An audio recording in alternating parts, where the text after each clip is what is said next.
आपका यूनिक प्रज्ञान यूट्यूब परिवार में मैं प्रज्ञान सर हार्दिक स्वागत करता हूं, वंदन करता हूं, अभिनंदन करता हूं। प्यारे साथियों, हम लोग हिंदी साहित्य के वस्तुनिष्ठ अध्ययन श्रृंखला में अध्ययन कर रहे थे। आधुनिक काल का द्विवेदी काल का अध्ययन इससे पूर्व की पाठचर्या तक पूर्ण कर चुके थे और आज की इस पाठचर्या में हम लोग प्रारंभ करेंगे छायावाद का अध्ययन। तो छायावाद के संदर्भ में अध्ययन प्रारंभ करें इससे पूर्व अगर वीडियो को पहली बार देख रहे हैं तो मैं चैनल पर नए हैं तो कृपया चैनल को सब्सक्राइब, वीडियो को लाइक और शेयर करना बिल्कुल ना भूलें। तो बिना समय गंवाए प्रारंभ करेंगे आज की यह पाठचर्या और देखेंगे आज की इस पाठचर्या का अध्ययन बिंदु।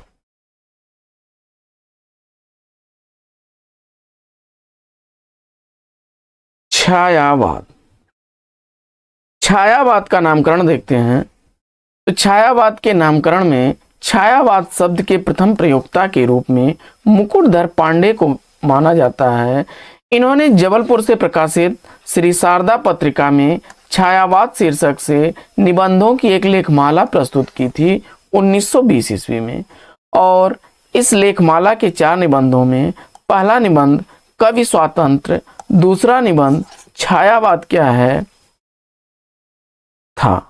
1921 ईस्वी में सरस्वती पत्रिका में सुशील कुमार जी ने भी हिंदी में छायावाद शीर्षक से एक संवादात्मक लेख या निबंध लिखा था। इस संवाद में भाग लेने वाले 4 व्यक्ति थे: सुमित्रानंदन पंत, सुशीला देवी, हरकिशोर बाबू और राम नरेश जोशी। सुकवि किंकर छद्म नाम से आचार्य महावीर प्रसाद द्विवेदी जी ने आजकल के हिंदी कवि और कविता निबंध शीर्षक से सरस्वती पत्रिका में प्रकाशित किया। इस निबंध में द्विवेदी जी कहते हैं कि छायावाद से लोगों का क्या मतलब है कुछ समझ में नहीं आता। शायद उनका मतलब है कि कविता के भावों की छाया यदि कहीं अन्यत्र जाकर पड़े तो उसे छायावादी कविता कहना चाहिए। इसके उद्भव के कारणों पर कर लेते हैं चर्चा। छायावाद के उद्भव के अनेक कारण हैं। कुछ विद्वानों के अनुसार छायावाद के उद्भव का कारण देखते हैं। आचार्य शुक्ल जी लिखते हैं कि छायावाद पर प्रतीकवाद का प्रभाव देखते हैं तथा इसके उद्भव का कारण द्विवेदी युगीन कविता के प्रति विद्रोह का भाव मानते हैं। आचार्य शुक्ल जी का विचार है पुराने ईसाई संतों के छायाभास यानी फैंटा समाटा तथा यूरोपीय काव्य क्षेत्र में परिवर्तित आध्यात्मिक प्रतीकवाद यानी सिंबोलिज्म के अनुकरण पर रची जाने के कारण बंगाल में ऐसी कविताएं छायावाद कही जाने लगी थी। आचार्य हजारी प्रसाद द्विवेदी जी कहते हैं कि काव्य धारा पर अंग्रेजी साहित्य का प्रभाव है और इनका कथन है कि अंग्रेजी अमलदारी के साथ इस देश में अंग्रेजी साहित्य पढ़ाया जाने लगा। उसी के फलस्वरूप इस देश के कवियों में भी वैयक्तिक स्वाधीनता का जोर बढ़ता गया। डॉक्टर नगेंद्र लिखते हैं कि छायावाद को स्थूल यानी उपयोगितावाद, रूढ़ियों और बंधनों के प्रति सूक्ष्म का विद्रोह कहते हुए राजनीतिक पराधीनता एवं सामाजिक नैतिकता के प्रति विद्रोह की बहिर्मुखी अभिव्यक्ति के न हो पाने को इसके उद्भव का कारण माना है। डॉक्टर नगेंद्र का कथन है कि स्थूल के प्रति सूक्ष्म का विद्रोह ही छायावाद का आधार है। स्थूल शब्द बड़ा व्यापक है। इसकी परिधि में सभी प्रकार के बाह्य रूप, रंग, रूढ़ियां आदि सन्निहित हैं और इसके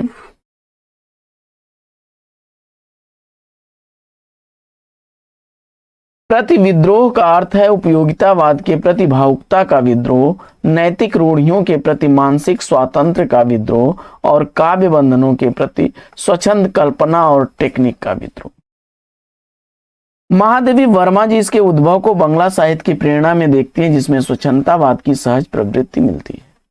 रामविलास शर्मा इसके उदय का कारण पूंजीवाद का सामंती परंपराओं के विरुद्ध अभ्युदय माना है तथा इसमें अंग्रेजी साहित्य का प्रभाव, सामाजिक रूढ़ियों और रीतकालीन परंपराओं का विरोध देखते हैं।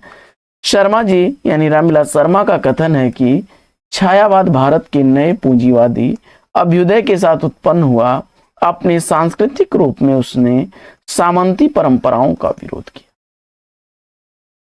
विभिन्न विद्वानों के अनुसार छायावाद की परिभाषा देख लेते हैं। सबसे पहले देखते हैं नंदुलारे वाजपेयी जी के अनुसार, मानव अथवा प्रकृति के सूक्ष्म किंतु व्यक्त सौंदर्य में आध्यात्मिक छाया का भान मेरे विचार से छायावाद की एक सर्वमान्य व्याख्या हो सकती है। शांतिप्रिय द्विवेदी जी कहते हैं कि छायावाद वस्तुतः गांधीवाद का काव्य संस्करण है। छायावाद एक दार्शनिक अनुभूति है। डॉक्टर नगेंद्र के अनुसार छायावाद स्थूल के प्रति सूक्ष्म का विद्रोह है। तो वहीं रामविलास शर्मा लिखते हैं कि छायावाद स्थूल के प्रति सूक्ष्म का नहीं वरन थोथी नैतिकता, रूढ़िवाद और सामंती साम्राज्यवादी बंधनों के प्रति विद्रोह था।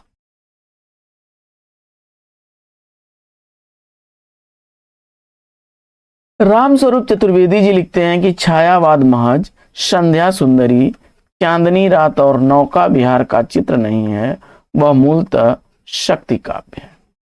आचार्य हजारी प्रसाद द्विवेदी जी लिखते हैं कि छायावाद एक विशाल सांस्कृतिक चेतना का परिणाम था।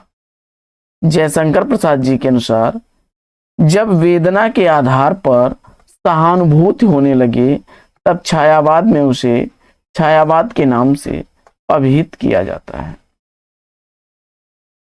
आचार्य रामचंद्र शुक्ल जी के अनुसार छायावाद शब्द का प्रयोग दो अर्थों में समझना चाहिए।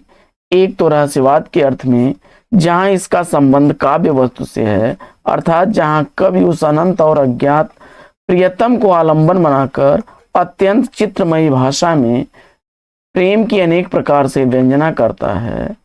और छायावाद शब्द का दूसरा प्रयोग काव्य शैली या पद्धति विशेष के व्यापक अर्थ में है। अगली परिभाषा महादेवी वर्मा के अनुसार देखते हैं कि छायावाद तत्वतः प्रकृति के बीच जीवन का उद्गीत है। उसका मूल दर्शन सर्वात्मवाद है।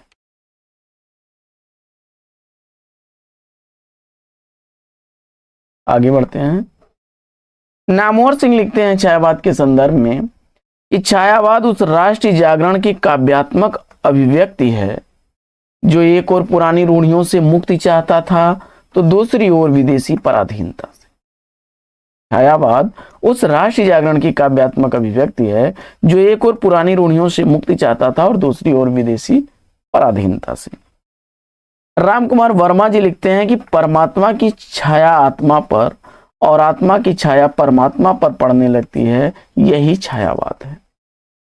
बाबू गुलाब राय लिखते हैं, छायावाद को परिभाषित करते हैं, प्रकृति की गोचरता की सीमा में बांधकर उसमें आत्मीयता स्थापन करने अथवा किसी वस्तु को उपयोगिता मात्र के दृष्टिकोण से न देखकर उसको भावुकता की कसौटी पर कसने की जो प्रवृत्ति है वही छायावाद है। मुकुटधर पांडे लिखते हैं कि यह कविता न होकर के कविता की छाया है, परमात्मा के प्रति प्रणय रहस्यवाद है, ठीक उसी प्रकार प्रकृति के प्रति छायावाद।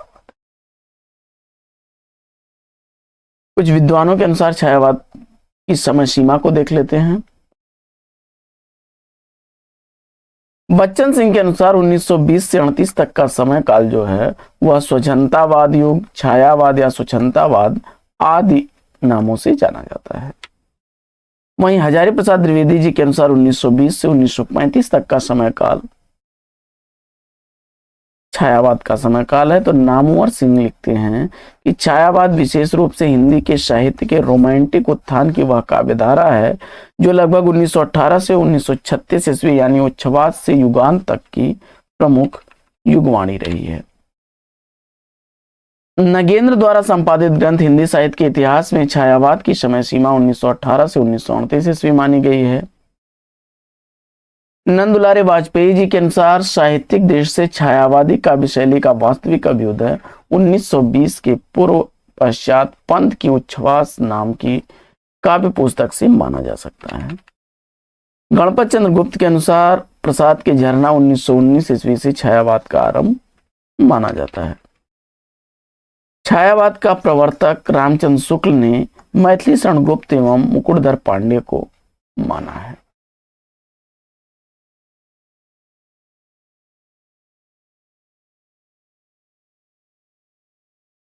ईला चंद्र जोशी,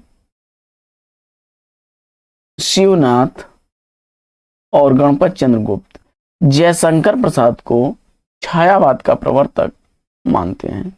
वहीं प्रभाकर माचवे माखनलाल चतुर्वेदी को छायावाद का प्रवर्तक मानते हैं। तो नंदुलारे वाजपेयी सुमित्रानंदन पंत को छायावाद का प्रवर्तक मानते हैं। गणपत चंद्र गुप्त जी के अनुसार मैथिली शरण गुप्त, मुकुटधर पांडे, माखनलाल चतुर्वेदी में छायावाद की प्रवृत्ति गौण रूप से मिलती है, समग्र रूप से उन्हें छायावादी नहीं कहा जा सकता। छायावाद के संदर्भ में अन्य तथ्यों पर करते हैं चर्चा। छायावाद की लघु त्रयी अथवा वर्मा त्रयी में महादेवी वर्मा, भगवती चरण वर्मा और राम कुमार वर्मा शुक्ल जी ने छायावाद को मधुचर्या अथवा चित्र भाषा शैली भी कहा है। छायावाद की त्रयी में जयशंकर प्रसाद, सुमित्रानंदन पंत और सूर्यकांत त्रिपाठी निराला आते हैं। जयशंकर प्रसाद को ब्रह्मा, पंत को विष्णु और निराला को महेश की संज्ञा दी जाती है। छायावाद के 4 स्तंभों में चतुष्टय के अंतर्गत सुमित्रानंदन पंत, जयशंकर प्रसाद, सूर्यकांत त्रिपाठी निराला और महादेवी वर्मा आती हैं। निराला जी का कथन है कि मुझे प्रोफेसरों के बीच छायावाद को सिद्ध करना पड़ेगा। तो लाला भगवान दिन ने छायावाद को छोकरावाद कहा है। महावीर प्रसाद द्विवेदी जी ने छायावाद को बंगाल का रहस्यवादी कविताओं का अनुकरण अथवा छायावाद कहते हुए नजर आते हैं। वहीं जयशंकर प्रसाद द्वारा रचित झरना काव्यकृति को छायावाद की प्रथम प्रयोगशाला कहा जाता है। सुमित्रानंदन पंत की कृति पल्लव की भूमिका को छायावाद का घोषणा पत्र अथवा मैनिफेस्टो कहा जाता है। तो महादेवी वर्मा को हिंदी के विशाल मंदिर की वीणा पाणी कहा जाता है। जयशंकर प्रसाद शैव दर्शन से, सुमित्रानंदन पंत अरविंद दर्शन से और सूर्यकांत त्रिपाठी निराला अद्वैत वेदांत दर्शन से और महादेवी वर्मा बौद्ध दर्शन से प्रभावित है। जयशंकर प्रसाद शैव दर्शन से, सुमित्रानंदन पंत अरविंद दर्शन से, निराला जी अद्वैत वेदांत से और महादेवी वर्मा बौद्ध दर्शन से प्रभावित हैं। हिंदी में गीत काव्य शब्द का सर्वप्रथम प्रयोग लोचन प्रसाद पांडे ने किया। वहीं बच्चन सिंह ने छायावाद को स्वच्छंदतावाद युग भी कहा है।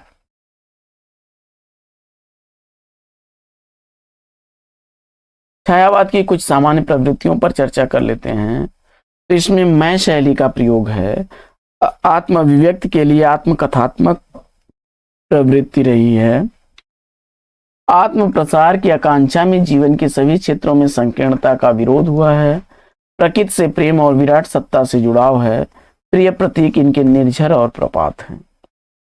सुमित्रानंदन पंत का कथन है कि छायावादी कवियों के सामने आत्ममुक्त की धारणा तुच्छ होकर भाव मुक्ति, मानव मुक्ति, विश्व मुक्ति, लोक मुक्ति की संभावना अनेक मूल्यों, विचारों और भावनाओं के रूप में धरकर उनकी वाणी द्वारा स्वप्न मूर्त होने का प्रयत्न कर रही थी। इसके अलावा प्रकृति चित्रण में अथवा स्वच्छंदता, सौंदर्य बोध अथवा स्वच्छंद कल्पना में कल्पना का सहारा, सूर्यकांत त्रिपाठी निराला का निराला की कविता को कल्पना के कानन की रानी कहते हैं। पंत जी पल्लव को कल्पना का बेहुबल नाम देते हैं। वहीं नामवर सिंह के अनुसार कल्पना छायावादी कवि के मन की पांखी थी। वह उसकी स्वतंत्र मुक्ति, विद्रोह, आनंद आदि की आकांक्षाओं की प्रतीक थी। रामविलास शर्मा के अनुसार छायावाद में 2 तरह की प्रवृत्तियां मौजूद है। एक काल्पनिक इच्छा पूर्ति के सपने रचने की, दूसरी वास्तविक जीवन संघर्ष को चित्रित करने की। नारी सौंदर्य और प्रेम का चित्रण। छायावादी कवियों के लिए नारी प्रेयसी, प्रिय, प्रियतमे, सखी, सजनी के साथ ही श्रद्धामयी, करुणामयी, कल्याणी, कलामयी और जीवन सहचरी भी है। वेदना और निराशा की प्रवृत्ति में जयशंकर प्रसाद दुखवाद से आनंदवाद तक की यात्रा करते हैं। पंत जी सुख दुख के मध्य संतुलन की बात करते हैं। तो निराला जी से आशावाद में परिवर्तित करना चाहते हैं। तो महादेवी वर्मा इसे विराट सत्ता के साथ जोड़ती हैं। राष्ट्रीयता के संदर्भ में हिमाद्रि तुंग श्रृंग से प्रबुद्ध शुद्ध भारती जयशंकर प्रसाद का कथन है। तो वहीं भारती जय जय विजय करे सूर्यकांत त्रिपाठी निराला का। तो कीर का प्रिय आज पिंजर खोल दो, जाग तुझको दूर जाना है, महादेवी वर्मा की पंक्ति है।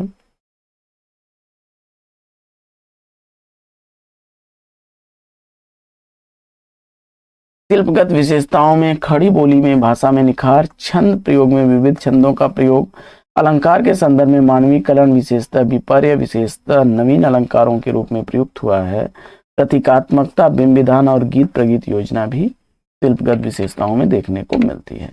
बच्चन सिंह के अनुसार मुक्त छंद समुचे स्वच्छंदतावाद युग की आत्मा है। एक और इसका संबंध छंद मुक्त से है तो दूसरी ओर विदेशी शासन की मुक्ति से। नामवर सिंह के अनुसार हिंदी में सफल प्रगीत की रचना सबसे पहले छायावाद युग में ही हुई थी। निराला और महादेवी वर्मा ने इस दिशा में सबसे अधिक काम किया।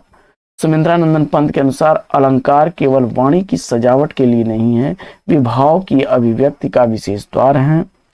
वहीं खड़ी बोली हिंदी में मुक्त छंद के प्रवर्तक सूर्यकांत त्रिपाठी निराला माने जाते हैं। निराला जी को छायावादी कवियों ने छंद गुरु भी कहा।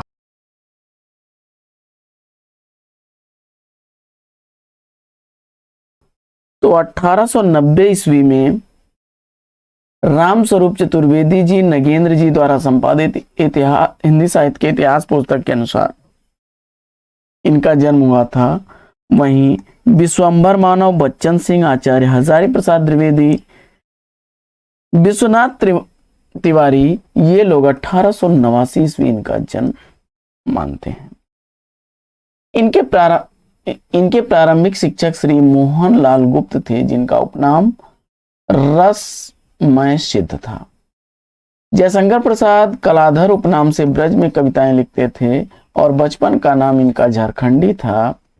इनकी प्रथम काव्य रचना में पहली कविता सावन पंचक, जो कलाधर नाम से प्रकाशित हुई थी।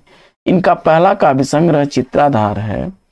रामस्वरूप चतुर्वेदी जी के अनुसार इनकी प्रथम छायावादी कविता प्रथम प्रभात थी। वहीं जयशंकर प्रसाद की पहली पुस्तकाकार प्रकाशित रचना उर्वशी चंपू काव्य है। बच्चन सिंह के अनुसार प्रसाद की पहली छायावादी कविता आंसू है, जिसका प्रकाशन वर्ष 1925 ईस्वी है। आगे बढ़ते हैं और डॉक्टर नगेन द्वारा संपादित पुस्तक हिंदी साहित्य के इतिहास के आधार पर जयशंकर प्रसाद की कुछ प्रमुख रचनाओं को देख लेते हैं। 1909 ईस्वी प्रकाशन वर्ष है उर्वशी, वन मिलन और प्रेम राज्य का। 1910 ईस्वी में प्रकाशित हुई है अयोध्या का उद्धार, सोखोच्छ्वास और ब्रह्मवाहन का प्रकाशन वर्ष 1911 ईस्वी। 1913 ईस्वी की प्रकाशित रचनाओं में कानन कुसुम, प्रेम पथिक और करुणालय हैं। 1914 ईस्वी की है महाराणा का महत्व। 1918 ईस्वी है प्रकाशन वर्ष झरना का। 1925 ईस्वी है आंसू का। 1933 ईस्वी है लहर का और 1935 ईस्वी है कामायनी का। रामस्वरूप चतुर्वेदी जी के अनुसार चित्राधार 1918 ईस्वी की है। प्रेम पथिक 1909 ईस्वी की है, जो खड़ी बोली में बाद में 1914 ईस्वी में प्रकाशित हुई थी, पहले ब्रज भाषा में प्रकाशित हुई थी। रामस्वरूप चतुर्वेदी जी के अनुसार झरना 1918 ईस्वी, लहर 1935 ईस्वी, कामायनी 1937 ईस्वी की है। कामायनी का पांडुलिपि संस्करण 1971 ईस्वी में प्रकाशित हुआ था। विश्वंभर मानव के अनुसार प्रेम पथिक 1914 ईस्वी की है। चित्राधार कानन कुसुम 1918 ईस्वी की है। झरना 1927 ईस्वी की है। लहर 1935 ईस्वी की है और कामायनी 1936 ईस्वी की प्रकाशित रचना है। डॉक्टर विश्वनाथ त्रिपाठी जी के अनुसार कानन कुसुम 1912 ईस्वी की है। प्रेम पथिक 1913 ईस्वी, आंसू 1926 ईस्वी, झरना 1927 ईस्वी और लहर 1935 ईस्वी, कामायनी 1937 ईस्वी की प्रकाशित रचना है। डॉक्टर बच्चन सिंह लिखते हैं कि झरना प्रसाद जी के फुटकल कविताओं का संग्रह है, जो सर्वप्रथम 1918 ईस्वी में प्रकाशित हुआ था। इसका दूसरा संस्करण 1927 ईस्वी में प्रकाशित हुआ, जिसमें कुछ और कविताएं जोड़ी गई। लहर तथा आंसू के द्वितीय संस्करण का प्रकाशन 1933 ईस्वी में हुआ था और 1928 ईस्वी में सुधा पत्रिका के अक्टूबर अंक में कामायनी की चिंता सरकांश छपा तथा कामायनी 1935 ईस्वी में प्रकाशित हुई थी। इस प्रकार कामायनी को पूरा करने में जयशंकर प्रसाद को 7 वर्ष लगे थे। निष्कर्षतः देखा जाए तो कामायनी का प्रकाशन वर्ष 1936 ईस्वी है। प्रसाद जी ने कामायनी के आमुख में विक्रमी संवत 1992 ईस्वी महारात्रि लिखा है। रामस्वरूप चतुर्वेदी जी कामायनी का रचना काल 1936 ईस्वी मानते हैं।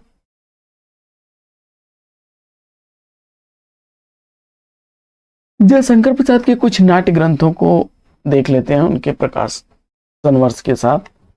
सज्जन, करुणालय, प्रायश्चित, राजश्री 1915 ईस्वी का है रामस्वरूप चतुर्वेदी जी के अनुसार। आजाद शत्रु 1922 ईस्वी का है, जिसको बच्चन और रामस्वरूप चतुर्वेदी जी मानते हैं। वहीं स्कंद गुप्त 1928 ईस्वी का, जिसे नगेंद्र और रामस्वरूप चतुर्वेदी जी 28 ईस्वी मानते हैं। चंद्रगुप्त का प्रकाशन वर्ष 1931 ईस्वी है, नगेंद्र और रामस्वरूप चतुर्वेदी तथा बच्चन सिंह के अनुसार।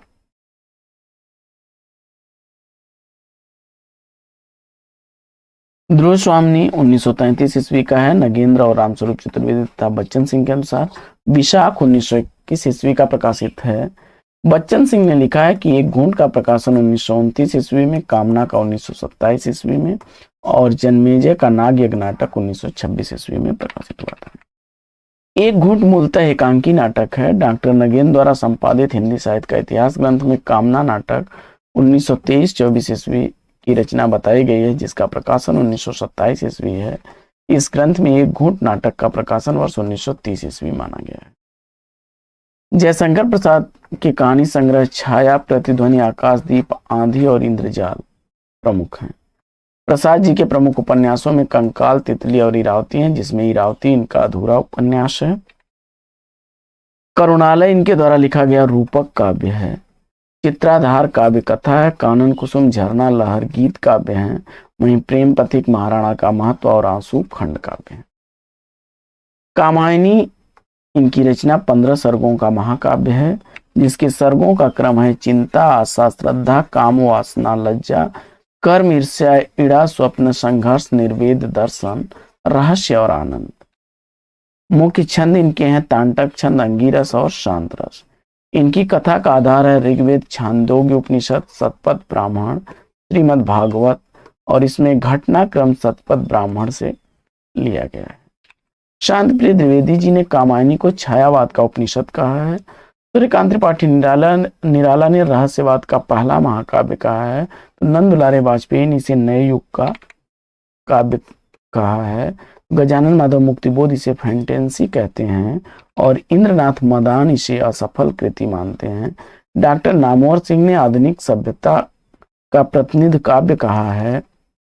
डॉक्टर नगेंद्र इसे मानव चेतना के विकास का महाकाव्य कहते हैं। आचार्य रामचंद्र शुक्ल के अनुसार कामायनी में नए जीवन के विकास में भिन्न भिन्न भावात्मिक वृत्तियों का योग और संघर्ष की बड़ी प्रगल्भ और रमणीय कल्पना द्वारा चित्रित कर मानवता का रसात्मक इतिहास प्रस्तुत किया गया है।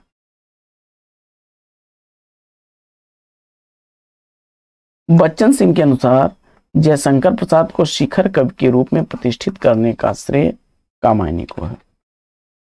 आगे कामायनी में रूप तत्व यानी मन का प्रतीक है, श्रद्धा हृदय का प्रतीक है, ईड़ा बुद्धि का प्रतीक है, कुमार आधुनिक मानव का प्रतीक।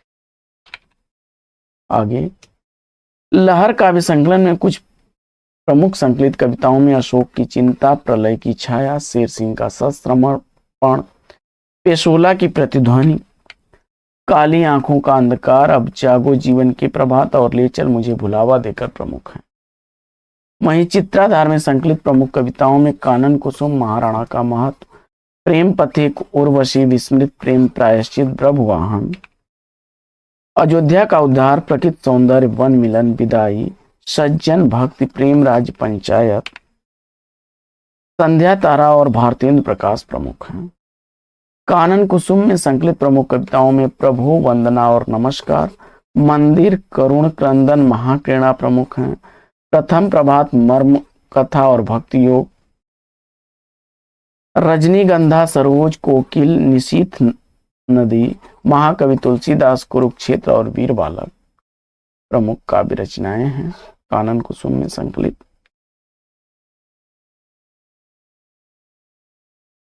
इसके बाद आंसू 1925 ईस्वी का विरह स्मृत काव्य जो खंड काव्य माना जाता है और इसे हिंदी का मेघदूत भी कहा जाता है।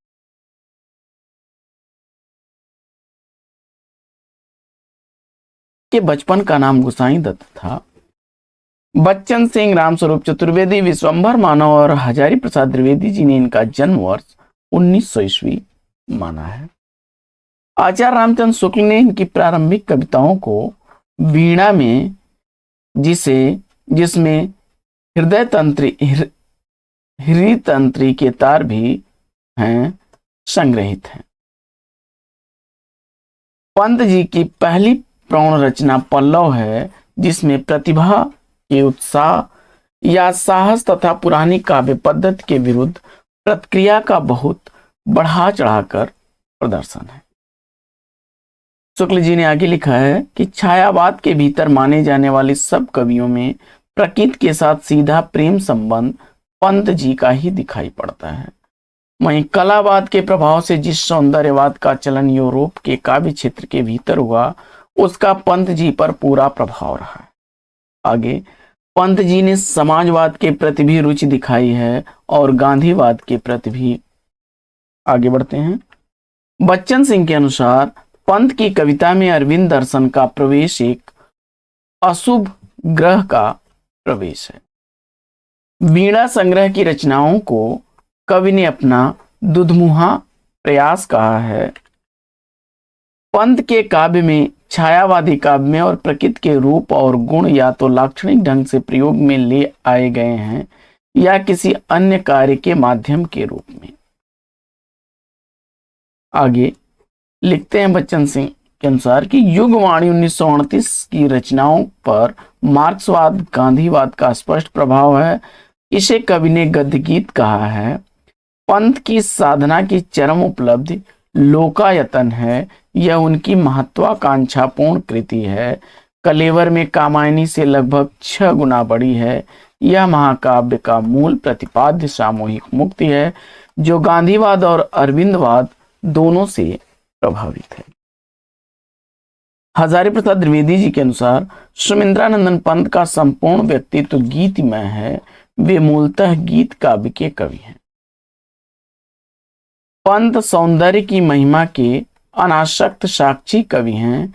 छायावाद का महान आंदोलन पंत के समान नेता पाने के कारण ही तेजी से लोकप्रिय हो गया। आगे पंत केवल शब्द शिल्पी ही नहीं, महान भाव शिल्पी हैं और सौंदर्य के निरंतर निखरते सूक्ष्म रूप को वाणी देने वाले, एक संपूर्ण युग को प्रेरणा देने वाले प्रभाव शिल्पी भी हैं।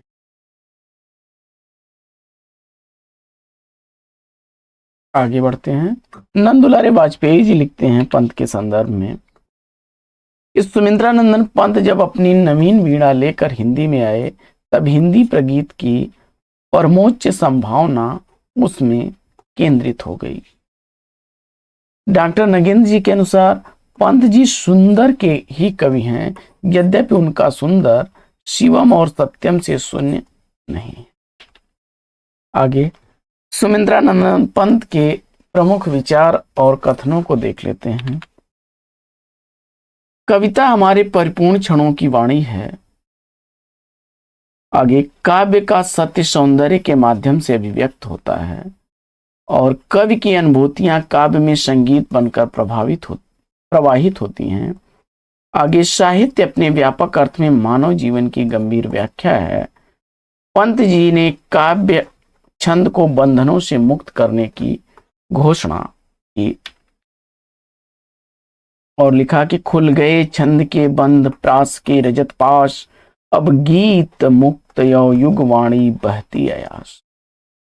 सुमिंद्रानंदन पंत की कुछ काव्य रचनाओं को देख लेते हैं। तो कृष्णदत्त पालीवाल के अनुसार वीणा 1924 ईस्वी की है, जिसका रचना काल 1918-19 ईस्वी। ग्रंथ का प्रकाशन वर्ष है 1929 ईस्वी। उच्छ्वास का प्रकाशन वर्ष है 1922 ईस्वी। पल्लव का प्रकाशन वर्ष है 1926 ईस्वी। गुंजन का प्रकाशन वर्ष है 1932 ईस्वी। युगांत का है 1936 ईस्वी। युगवाणी का है 1939 ईस्वी। ग्राम्या का प्रकाशन वर्ष है 1940 ईस्वी। स्वर्ण किरण 1947 ईस्वी की है। स्वर्ण धूल 1947 ईस्वी की। युगपथ और उत्तरा 1949 ईस्वी की हैं। जबकि अतिमा 1955 ईस्वी, वाणी का प्रकाशन वर्ष 1958 ईस्वी, कला और बूढ़ा चांद 1959 ईस्वी और लोकायतन महाकाव्य 1964 ईस्वी, किरण वीणा 1967 ईस्वी, पांव फटने से पहले 1967 ईस्वी का है।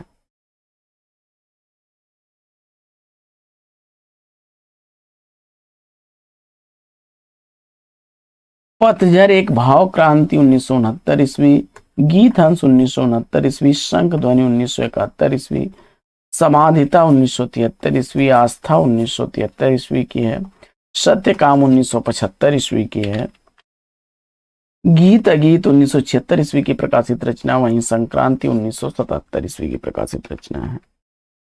इसके अलावा रजत शिखर 1952 ईस्वी, शिल्पी 1952 ईस्वी, सौवाण 1956 ईस्वी, रश्मि बंध 1958 ईस्वी, चिदम्बरा 1958 ईस्वी, शश की तरी 1973 ईस्वी है।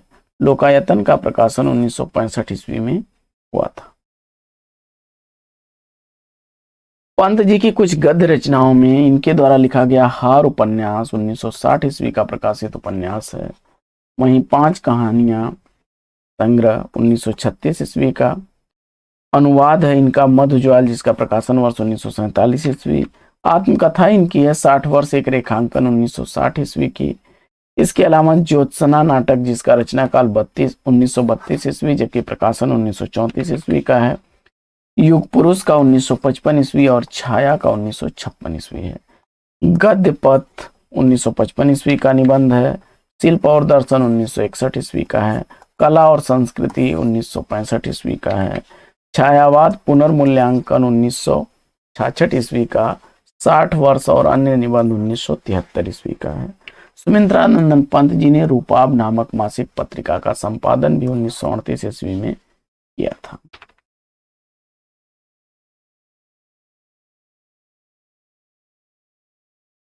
डॉक्टर नगेन द्वारा संपादित हिंदी साहित्य के इतिहास में उच्छ्वास और ग्रंथि को 1920 ईस्वी और वीणा को 1927 ईस्वी तथा पल्लव को 1928 ईस्वी और गुंजन को 1932 ईस्वी की रचना माना गया है।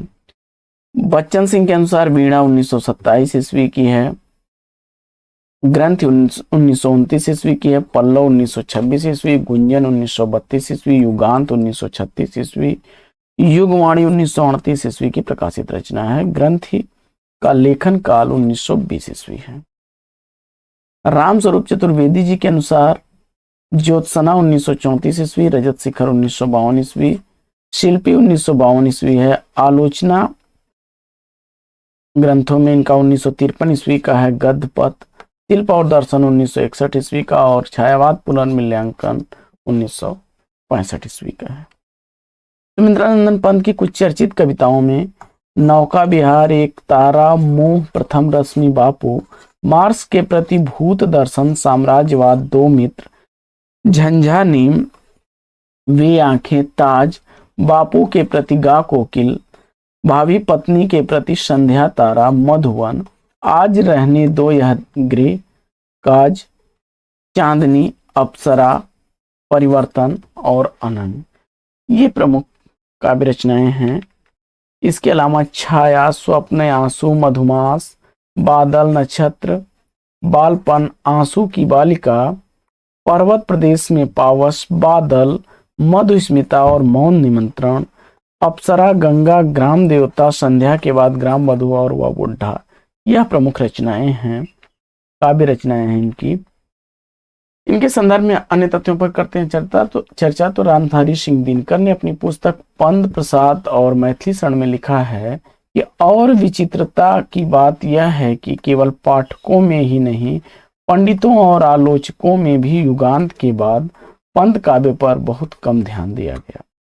सुमित्रानंदन पंत के अनुसार ऐतिहासिक भौतिकवाद और भारतीय अध्यात्म दर्शन में मुझे किसी प्रकार का विरोध नहीं जान पड़ा, क्योंकि मैंने दोनों को लोकोत्तर कल्याणकारी सांस्कृतिक पक्ष ही ग्रहण किया है।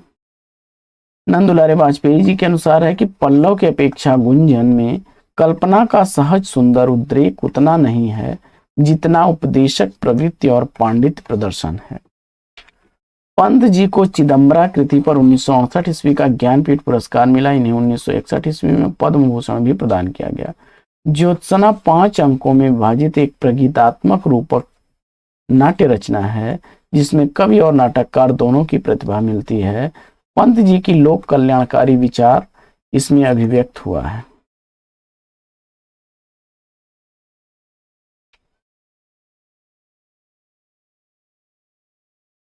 युगांत से पंत के यथार्थवाद प्रगतिवाद साहित्य का प्रारंभ माना जा सकता है। पंत जी की युगवाणी को युग की वीणा कहते हैं। इसमें मार्क्सवाद के साथ गांधीवाद का भी प्रभाव है। पंत जी ने स्वर्ण किरण को स्वर्ण काव्य कहा। इसे जीवन का काव्य भी कहा गया है। हरिवंश राय बच्चन के साथ मिलकर पंत जी ने खादी के फूल नामक रचना लिखी जिसमें कविंद्र रविंद्र अरविंद मर्यादा पुरुषोत्तम राम के प्रति श्रद्धा युक्त रचनाएं हैं। रजत शिखर 6 काव्य रूपकों का संकलन है। लोकायतन 7 अध्याय और 2 खंडों में विभक्त रचना है। इसमें द्वितीय विश्व युद्ध के महाविनाश की वीणा व्यक्त है। इसके 2 खंडों के शीर्षक हैं बाह्य परिवेश और अंतस चैतन्य। लोकायतन महाकाव्य महात्मा गांधी जी के जीवन पर आधारित है। इस कृति पर पंत जी को सोवियत लैंड नेहरू पुरस्कार भी दिया गया। कला और बूढ़ा चांद कृति के लिए साहित्य अकादमी पुरस्कार से सम्मानित किया गया। कला बूढ़ा चांद को रश्मिपदी काव्य भी कहा जाता है। फिल्म अभिनेता अमिताभ बच्चन को अमिताभ नाम सुमित्रा नंदन पंत जी का दिया हुआ है। पंत जी की प्रथम छायावादी रचना उच्छ्वास मानी जाती है और अंतिम छायावादी रचना गुंजन मानी जाती है। आचार्य नंदुलारे वाजपेयी पंत जी को छायावाद का प्रवर्तक मानते हैं। आत्मिका शीर्षक कविता में पंत जी अपने बाल जीवन के प्रकृति और मानवीय वातावरण का सुंदर रूप चित्रित करते हैं। पंत जी को प्रकृति का सुकुमार कवि, संवेदनशील इंद्रिय बोध का कवि भी कहा जाता है। वीणा पंत जी का प्रथम काव्य संग्रह। इसके कुछ प्रगीत हार नामक उपन्यास में भी मिलते हैं। पल्लव की भूमिका को छायावाद का मैनिफेस्टो या घोषणा पत्र कहा गया है। इसे प्रकृति की चित्रशाला भी कहा गया है। गुंजन कृति को पंत जी ने प्राणों का उन्मन गुंजन कहा है। इसे छायावाद और प्रगतिवाद का संधि स्थल भी कहा जाता है।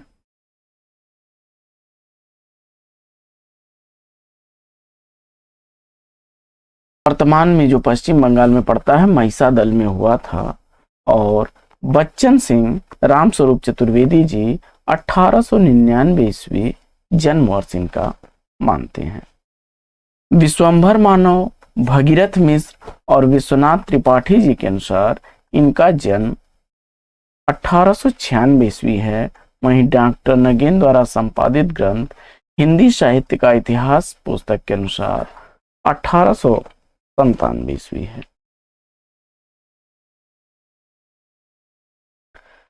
सामान्यतः इनका जन्म जो है 1896 ईस्वी माना जा सकता है। आचार्य हजारी प्रसाद द्विवेदी जी ने भी यही समय काल माना है और हिंदी साहित्य कोश में भी इसी को स्वीकार किया गया है। निराला जी की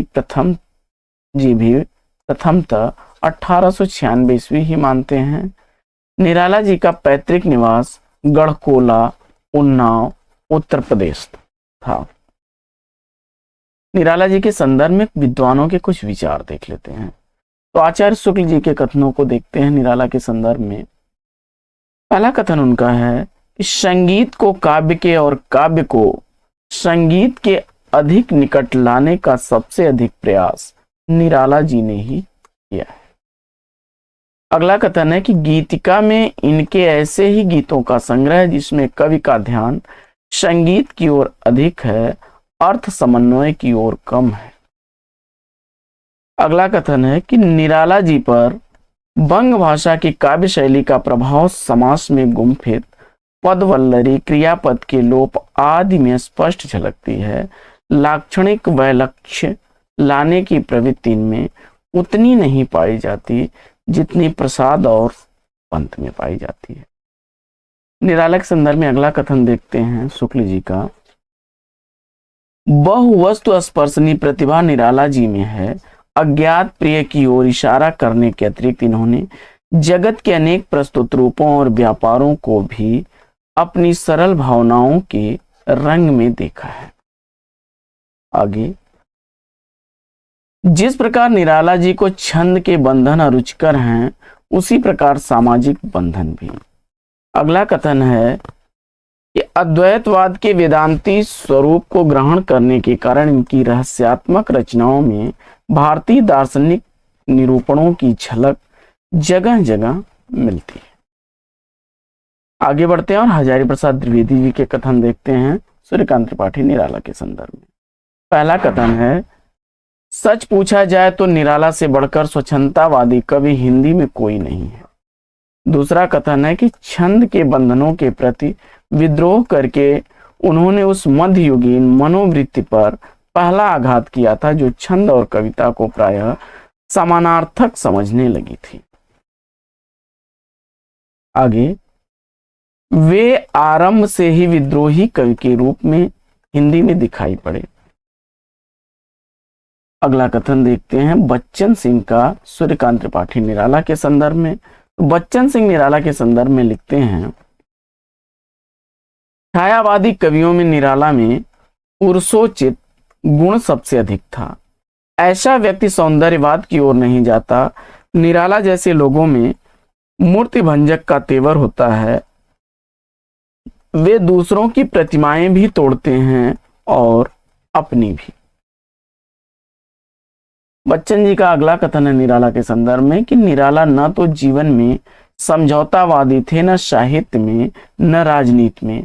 आश्चर्य है कि स्वच्छंदतावादी कवियों में ये अकेले कवि हैं जिन्होंने गांधीवादी राजनीति कभी भाई नहीं, जिन्हें गांधीवादी राजनीति कभी भाई नहीं। अगला कथन है निराला के संदर्भ में बच्चन सिंह का कि निराला अद्वैत वेदांती हैं तो भक्त भी हैं, भारतीय परंपरा की गत्यात्मकता के पोषक भी हैं और अत्यधिक आधुनिक भी हैं।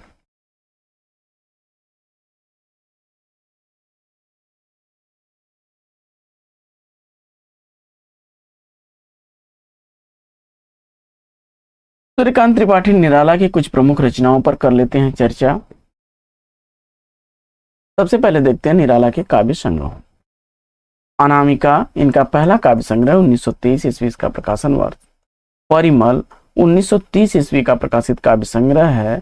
बच्चन सिंह और रामस्वरूप चतुर्वेदी 1929 ईस्वी का मानते हैं। गीतिका 1936 ईस्वी की प्रकाशित रचना है। अनामिका 1938 ईस्वी की है, जिसे बच्चन सिंह 1937-38 के बीच की रचना माना है। तुलसीदास 1938 ईस्वी की, अणिमा 1943 ईस्वी की, बेला 1946 ईस्वी की, नए पत्ते 1946 ईस्वी, अर्चना 1950 ईस्वी की, आराधना 1953 ईस्वी की, गीत गुंज 1954 ईस्वी की और सांध्य काकली 1969 ईस्वी की प्रकाशित रचना। बच्चन सिंह ने अपनी पुस्तक आधुनिक हिंदी साहित्य का इतिहास में तुलसीदास की कृति 1938 ईस्वी को तथा अपनी दूसरी पुस्तक हिंदी साहित्य के दूसरे इतिहास में 1934 ईस्वी की रचना माना है। इनकी पहली कविता निराला जी की प्रथम कविता जूही की कली 1916 ईस्वी को इन्होंने माना है, जबकि रामविलास शर्मा भारत माता की वंदना 1920 ईस्वी को इनकी प्रथम कविता मानते हैं। बच्चन सिंह के अनुसार सरोज स्मृति 1935 ईस्वी की है। राम की शक्ति पूजा का प्रकाशन वर्ष 1936 ईस्वी। तुलसीदास की 1938 ईस्वी की प्रकाशित निराला की लंबी कविताएं हैं। बादल राग परिमल काव्य संग्रह की सर्वाधिक महत्वपूर्ण और लंबी कविता है। निराला के व्यक्तित्व को रेखांकन करने वाली यह रचना है। निराला जी का पहला काव्य संग्रह अनामिका है। अंतिम काव्य संग्रह सांध्य काकली है। इनकी पहली कविता जूही की कली है और अंतिम कविता पत्रोत्कंठित जीवन का विष बुझा हुआ है।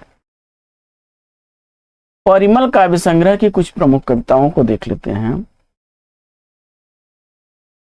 परिमल काव्य संग्रह 3 खंडों में है। पहले खंड में मौन, खेवा, निवेदन, प्रार्थना, खोज और उपहार, प्रभाती, शेष, पतनोन्मुख गीत, यमुना के प्रति उक्री, परलोक, प्रिया के प्रति भ्रमर गीत, वृत्ति पारस, बदला बसंती, नयन तरंगों के प्रति, जलद के प्रति, तुम और मैं, जागो बसंत समेत, प्रथम प्रभात, क्या दूं, माया, आध्यात्म फल, गीत, आदान प्रदान और स्मृति प्रमुख हैं।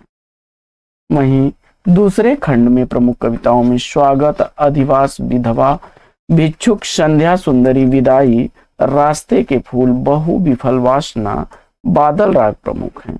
जबकि तीसरे खंड में प्रमुख कविताओं में जूही की कली, जागृति में सुप्ति की, शेफालिका, जागो फिर एक बार, स्मृति चुंबन, महाराज, शिवाजी के पत्र, पंचवटी प्रसंग, जागरण प्रमुख हैं।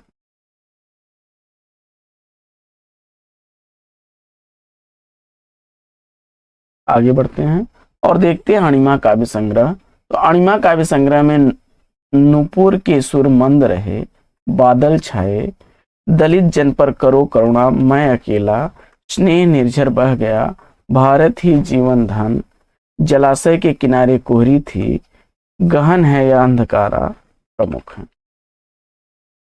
आगे अनामिका द्वितीय काव्य संग्रह की कुछ प्रमुख कविताओं को देख लेते हैं। तो प्रेयसी, मित्र के प्रति, सम्राट, एडवर्ड अष्टम के प्रति, वीणा वादिनी, चुंबन, कहाँ देश है, दिल्ली, रेखा व तोड़ती पत्थर, हिंदी के सुमनों के प्रति, सरोज स्मृति, ऊंट और अपराजिता, राम की शक्ति पूजा, सखा के प्रति, सच है, नरगिस प्रमुख है। आलोचकों ने निराला को मुक्त छंद का प्रवर्तक माना है। निराला ने परिमल काव्य संग्रह की भूमिका में लिखा है कि मनुष्यों की मुक्त की तरह कविता की भी मुक्ति होती है। सरोज स्मृति में हिंदी का सर्वश्रेष्ठ और प्रथम शोक गीत माना जाता है, जिसे निराला जी ने अपनी पुत्री सरोज के असामयिक निधन पर लिखा था। राम की शक्ति पूजा महाकाव्यात्मक ढंग पर लिखी गई निराला की लंबी कविता है, जिसका आधार बांग्ला भाषा के ग्रंथ कृतिवास रामायण से लिया गया है।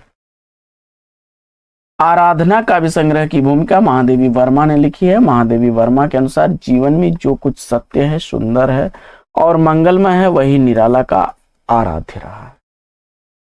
नामवर सिंह के अनुसार वस्तुतः निराला ने जीवन के सभी क्षेत्रों में संकीर्णताओं का विरोध किया। निराला आत्महंता आस्था दूधनाथ सिंह की कृति है। कुकुरमुत्ता काव्य कृति के 3 संस्करण उपलब्ध हैं। इसकी रचना तिथि 1941 ईस्वी है। इसका पूर्वार्ध हंस पत्रिका में 1941 ईस्वी में प्रकाशित हुआ। इस कृति का प्रथम संस्करण 1943 ईस्वी में प्रकाशित हुआ, किंतु इसकी भूमिका के अंत में 1942 ईस्वी लिखा गया है। कुकुरमुत्ता काव्य संग्रह में कुछ संकलित कविताओं को देख लेते हैं। तो गरम पकौड़ी, प्रेम संगीत, रानी और कहानी, खजोहरा, मास्को डायलॉग्स, स्फटिक शिला, खेल, ये प्रमुख काव्य रचनाएं हैं कुकुरमुत्ता काव्य संग्रह में।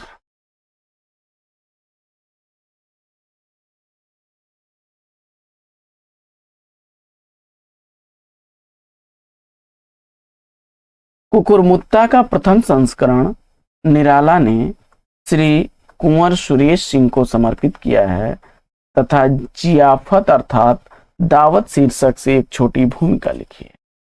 महादेवी वर्मा के संपादकत्व में निराला की कविताओं का एक संग्रह अपरा शीर्षक से प्रकाशित हुआ था 1954 ईस्वी में। मेरे गीत और कला शीर्षक निबंध लेख में निराला जी ने लिखा है कि भावों की मुक्ति छंदों की भी मुक्ति चाहती है। यहाँ भाषा, भाव और छंद तीनों स्वच्छंद हैं। निराला जी के अनुसार कविता स्त्री की सुकुमारता नहीं, कवित्व का पुरुष गर्व है। आगे निराला जी ने परिमल काव्य संग्रह के द्वितीय खंड की रचनाओं को मुक्त गीत कहा है। आगे निराला की कृति तुलसीदास को कुछ आलोचकों द्वारा खंड काव्य भी कहा गया है, जिसमें 101 छंद हैं। आगे निराला उपनाम इन्होंने मतवाला पत्रिका का संपादकीय कार्यभार संभालते हुए अपने व्यक्तित्व के अनुरूप स्वयं ही रखा था। इस पत्रिका का मोटो था अमीय गरल शशिशीकर रविकर राग विराग भरा प्याला, पीते हैं जो साधक उनका प्यारा है यह मत।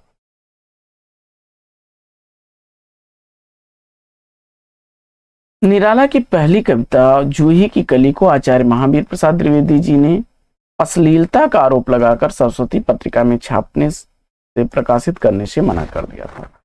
तुलसीदास की कृति तुलसीदास और राम की शक्ति पूजा, तुलसीदास कृति को राम की शक्ति पूजा का पूर्व संस्करण कहा जाता है। प्रभाकर माचवे ने कुकुरमुत्ता कृति को निराला का प्रस्थान बिंदु माना है, जबकि नंद किशोर नवल ने इसे संपूर्ण हिंदी साहित्य का प्रस्थान बिंदु माना है। आगे, अणिमा डॉक्टर रामविलास शर्मा को समर्पित निराला जी की 44 कविताओं या गीतों का संग्रह है। गंगा प्रसाद पांडे ने निराला को महाप्राण निराला की उपाधि दी। आगे, बच्चन सिंह के अनुसार जूही की कली कविता में जिस प्रणय का चित्रण किया गया है वह पंत और प्रसाद के प्रणय चित्रण की तरह कुंठाग्रस्त नहीं है और न रीतकालीन कवियों की तरह स्थल। आगे, सरोज स्मृति के संदर्भ में बच्चन सिंह लिखते हैं, सरोज स्मृति निराला की सर्वाधिक व्यक्तिपरक रचना है, इसलिए इसमें उनके आत्मसंघर्ष का अत्यंत सघन रूप दिखाई पड़ता है। कुकुरमुत्ता कविता के संदर्भ में मूलतः यह कविता मार्क्सवादी ही है। कुकुरमुत्ता सर्वहारा का प्रतीक है तो गुलाब शोषक वर्ग का अक्सर प्रश्न यहां से उठते रहते हैं साथियों। बाकी परिमल काव्य संग्रह की 4 कविताओं क्रांति गीत की श्रेणी में रखी जा सकती हैं। ये कविताएं हैं महाराज शिवाजी का पत्र, आवाहन, जागो फिर एक बार और बादल राग। यदि इन्हें एक शीर्षक देना हो तो वह होगा युद्ध राग।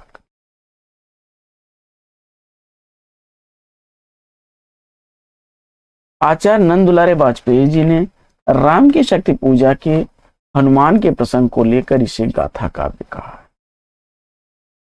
निराला जी का गद्य साहित्य देख लेते हैं तो प्रथम गद्य रचना इनकी बंग भाषा का उच्चारण शीर्षक से 1920 ईस्वी में सरस्वती पत्रिका में प्रकाशित हुई थी। निबंध संग्रहों में प्रबंध पद 1934 ईस्वी, प्रबंध प्रतिमा 1940 ईस्वी, चाबुक 1949 ईस्वी, कुछ पुस्तकों में 1951 ईस्वी मिलता है, चयन 1957 ईस्वी और संग्रह 1962 ईस्वी का, जो कहीं कहीं 1963 ईस्वी भी दिया गया है। यानी प्रबंध पद, प्रबंध प्रतिमा, चाबुक, चयन और संग्रह ये इनके प्रमुख निबंध संग्रह हैं। उपन्यासों की अगर बात की जाए, इनके द्वारा लिखे गए उपन्यासों में अप्सरा 1931 ईस्वी का, अलका 1933 ईस्वी की, प्रभावती 1936 ईस्वी, निरूपमा 1936 ईस्वी का है। वहीं कुल्ली भाट 1939 ईस्वी का है। इसे कथात्मक रेखा चित्र भी कहा जाता है। रामस्वरूप चतुर्वेदी जी इसे संस्मरण जीवनी मानते हैं। चमेली इनकी अधूरी रचना है 1941 ईस्वी की। बिल्ले सुर बकरियां 1942 ईस्वी की प्रकाशित रचना है। इसे कथात्मक रेखा चित्र भी कहा जाता है। रामस्वरूप चतुर्वेदी जी इसे संस्मरण जीवनी मानते हैं। चोटी की पकड़ 1946 ईस्वी की है, जिसका प्रकाशन वर्ष कहीं कहीं 1944 ईस्वी भी दिया गया है। काले कारनामे अभी अधूरी रचना है, 1950 ईस्वी का प्रकाशित उपन्यास है। और इंदुलेखा भी इनका अधूरा उपन्यास है। आगे बढ़ते हैं और कहानी संग्रहों पर चर्चा कर लेते हैं। इनके द्वारा लिखे गए कहानी संग्रहों में पहला कहानी संग्रह लिली 1934 ईस्वी का है। रामस्वरूप चतुर्वेदी इसकी रचना 1930 ईस्वी मानते हैं। सखी 1935 ईस्वी के प्रकाशित कहानी संग्रह। शुकुल की बीवी कई बार परीक्षाओं में रिपीट हुआ है, 1941 ईस्वी का। चतुरी चमार 1945 ईस्वी का। और देवी, इसमें 10 कहानियां संकलित हैं, जिसमें से एक कहानी को छोड़कर सभी पूर्व के कहानी संग्रहों से ही ली गई हैं। इसके बाद बढ़ते हैं आगे और देखते हैं।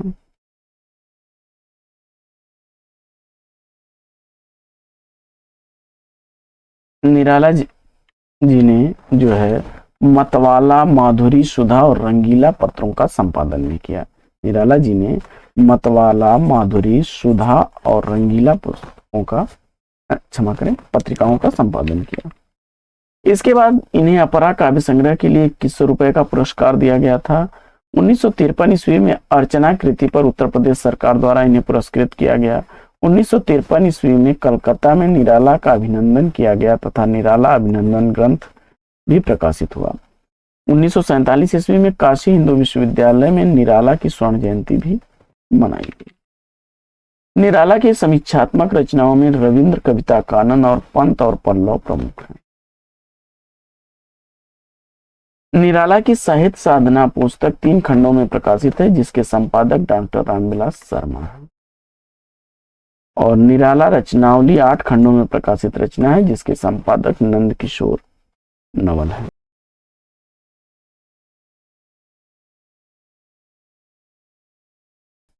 इनका जन्म फर्रुखाबाद उत्तर प्रदेश के 1907 ईस्वी में हुआ था। महादेवी वर्मा को आधुनिक मीरा हिंदी के विशाल मंदिर की वीणापाणी भी कहा जाता है। महादेवी वर्मा जी को नीरजा कृति के लिए शेक्सपियर पुरस्कार से, यामा के लिए भारतीय ज्ञानपीठ पुरस्कार से और स्मृति की रेखाएं कृति पर द्विवेदी पदक, इसके अलावा मंगला प्रसाद पारितोषक, पद्म भूषण और पद्म विभूषण जैसे सम्मानों से सम्मानित किया गया। महादेवी वर्मा के संदर्भ में कुछ आलोचकों के कथन देखते हैं। तो सबसे पहले हम लोग देखते हैं आचार्य रामचंद्र शुक्ल के प्रमुख कथन। छायावादी कहे जाने वाले कवियों में महादेवी जी ही रहस्यवाद के भीतर रही हैं। वेदना से इन्होंने अपना स्वाभाविक प्रेम व्यक्त किया है, उसी के साथ वे रहना चाहती हैं। गीत लिखने में जैसी सफलता महादेवी जी को हुई, वैसी और किसी कवि को नहीं। ये सारे ही कथन महादेवी वर्मा के संदर्भ में आचार्य रामचंद्र शुक्ल जी के कथन हैं।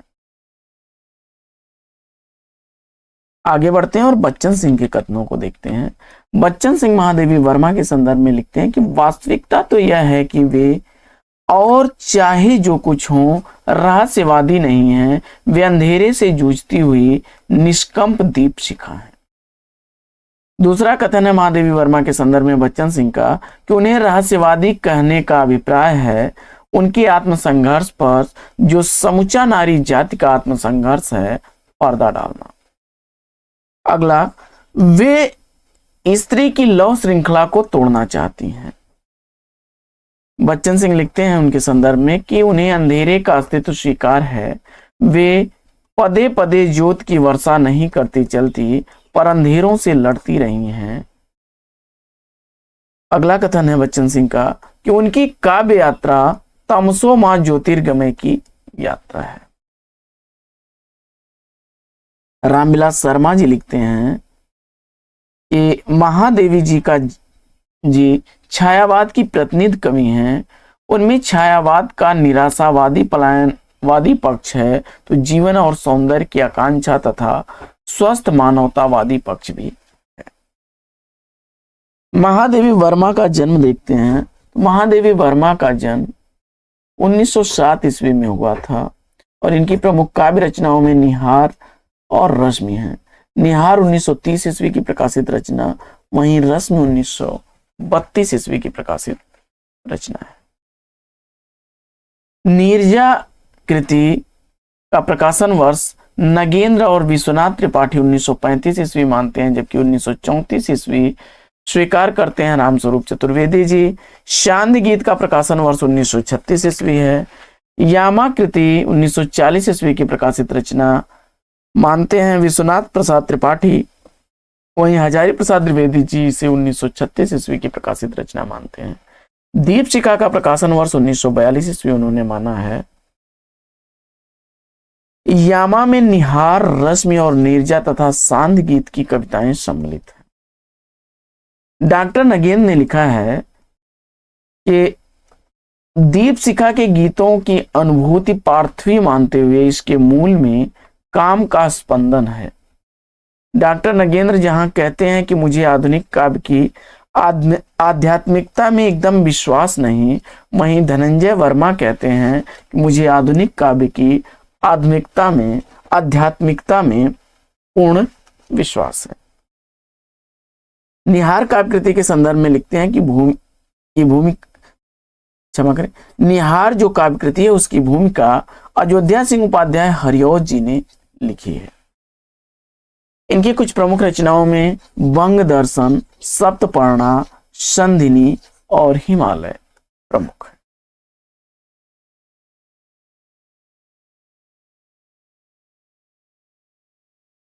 वर्मा जी द्वारा लिखा गया गद्य साहित्य की अगर बात की जाए तो अतीत के चलचित्र 1941 ईस्वी का, स्मृति की रेखाएं 1943 ईस्वी, जिसे कुसुम राय 43 ईस्वी मानती हैं, जिसे कुसुम राय 1945 ईस्वी की रचना इसे मानती हैं।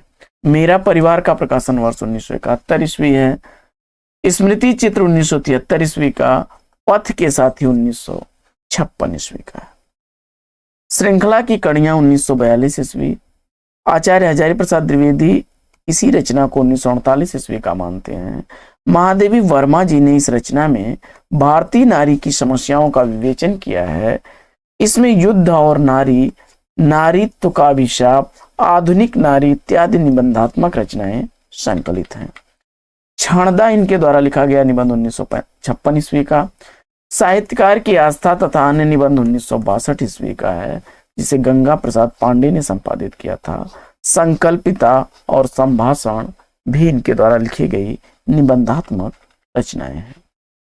साहित्यकार की आस्था तथा अन्य निबंधों में कुछ प्रमुख निबंध जो संकलित हैं उसको देख लेते हैं। तो विज्ञप्ति, साहित्यकार की आस्था, काव्य कला, छायावाद, वैज्ञानिक युग की समस्या, रहस्यवाद, सामयिक समस्या, गीत काव्य और यथार्थ और आदर्श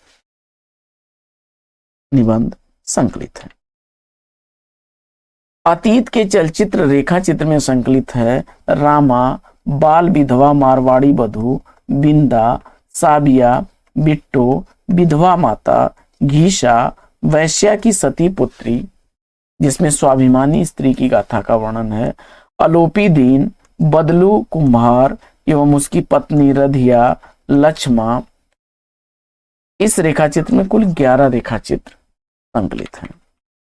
स्मृति की रेखाएं संस्मरण कृति में भक्तिन, चीनी फेरी वाले वस्त्र विक्रेता, बदरी केदार यात्रा की 2 कुली बंधुओं जंग बहादुर और धन सिंह, निर्धन गृहवधु मुन्नू की माई, ठकुरी बाबा, बिबिया धोबिन और मूक ममतामयी मां गुंगिया का वर्णन देखने को मिल जाएगा।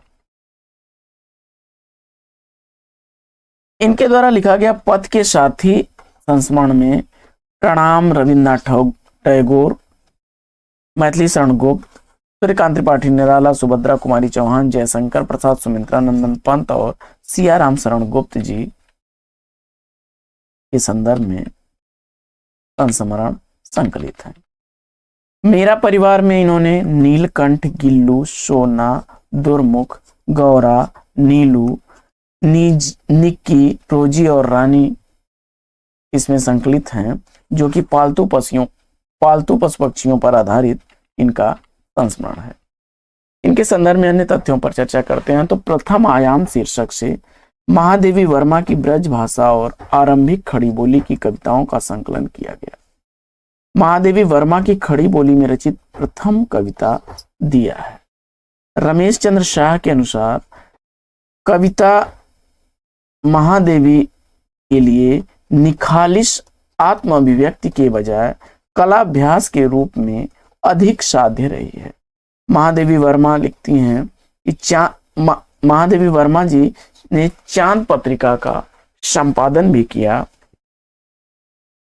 इनकी कविताएं चांद, आर्य महिला और महिला जगत आदि पत्रिकाओं में प्रकाशित होती थीं।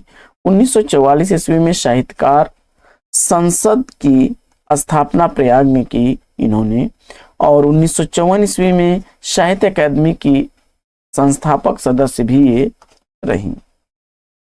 महादेवी वर्मा के कुछ प्रमुख कथनों पर चर्चा करते हैं। तो यदि स्त्री की ओर देखा जाए तो निश्चित देखने वाला कांप उठेगा।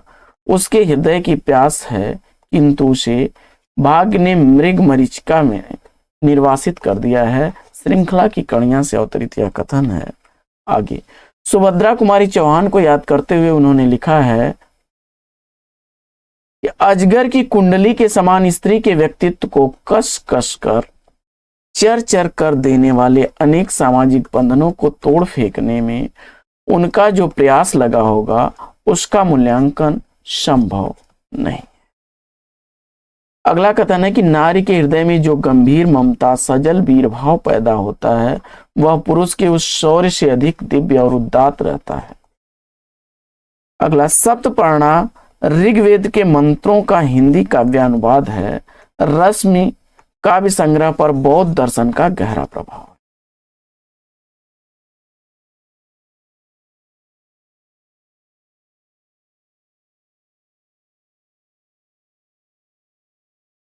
इसके बाद हम लोग बढ़ते हैं आगे और छायावाद के कुछ अन्य कवियों पर कर लेते हैं चर्चा। छायावाद के अन्य कवियों में सबसे पहले लेते हैं आरसी प्रसाद सिंह को। इनका जन्म दरभंगा बिहार में 1911 ईस्वी में हुआ था। इनकी प्रमुख काव्य रचनाओं में कलापी, संचयिता, जीवन और यौवन, नई दिशा तथा पांचजन्य प्रमुख हैं। जनार्दन झा द्विज को देख लेते हैं तो भागलपुर बिहार में जन्मे 1904 ईस्वी में। इनका काव्य संग्रह अनुभूति अंतर्ध्वनि प्रमुख है। कहानी संग्रहों में किसलय, मृदुल, मालिका, मधुमयी, वहीं रेखा चित्रों में चरित्र रेखा प्रमुख है। आगे बढ़ते हैं। लक्ष्मी नारायण सुधांशु जी ने इन्हें स्वानुभूति मूलक करुणा का मार्मिक कवि भी कहा है। आगे बढ़ते हैं और जानकी वल्लभ शास्त्री को देखते हैं तो इनका भी जन्म बिहार 1916 ईस्वी में हुआ था और निबंध और आलोचना के क्षेत्र में इन्होंने साहित्य दर्शन, त्रयी, चिंतन धारा, प्राच्य साहित्य और महाकवि निराला प्रमुख इनके आलोचनात्मक ग्रंथ हैं। और इनकी काव्य रचनाओं में काकली, रूप अरूप, गाथा, तीर तरंग, सिप्रा, मेघ गीत, अवंतिका, पाषाणी, उत्पल दल, राधा, तमसा, एक किरण, सौ झाइयां। कहानी संग्रहों में कानन, अपर्णा और लीला कमल। संस्मरण में है स्मृति के वातायन और कविता है किसने बांसुरी बजाई। इसके अलावा लक्ष्मी नारायण मिश्र ने अंतरजगत, गोपाल सिंह नेपाली ने पंछी और रागिनी रचनाएं, डॉक्टर नगेंद्र की वनमाला और छंदमयी, वंशीधर विद्यालंकार का मेरे फूल साहित्य और देववन प्रमुख हैं। रामकुमार वर्मा जी को देखते हैं तो रामकुमार वर्मा जी का जन्म 1905 ईस्वी में मध्य प्रदेश में हुआ था और वीर हमीर, चित्तौड़ की चिंता, अंजलि, अभिशाप, रूप राशि, निशीथ, चित्ररेखा, चंद्र किरण, संकेत, जौहर, एकलव्य। गद्य गीत इनका है हिमहास।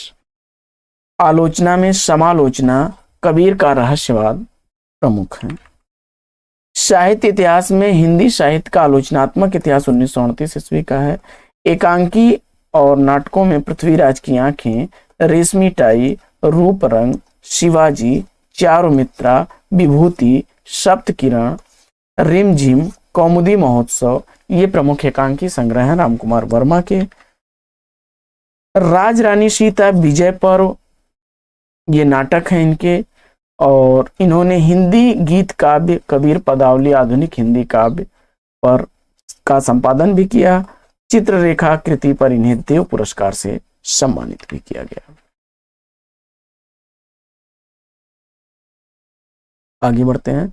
सुमिंद्रानंदन पंत ने इनकी एकलव्य काव्य कृति को छायावादी अभिव्यंजना का श्रेष्ठ महाकाव्य कहा है और इन्हें आधुनिक हिंदी का जनक भी माना जाता है। उदय शंकर भट्ट जी को देखते हैं तो उदय शंकर भट्ट का जन्म इटावा उत्तर प्रदेश 1900 ईस्वी में हुआ था।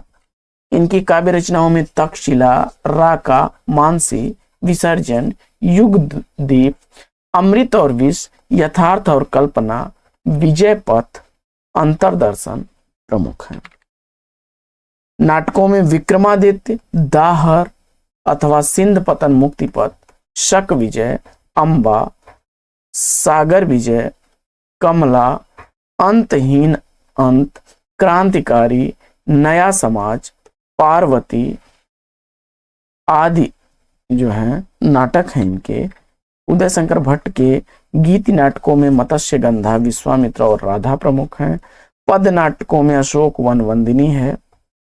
उदय शंकर भट्ट का लिखा गया एकांकी नाटक स्त्री का हृदय, आदिम युग, धूम शिखा, पर्दे के पीछे, अंधकार और प्रकाश, समस्या का अंत, आज का आदमी, ये प्रमुख नाटक हैं इनके।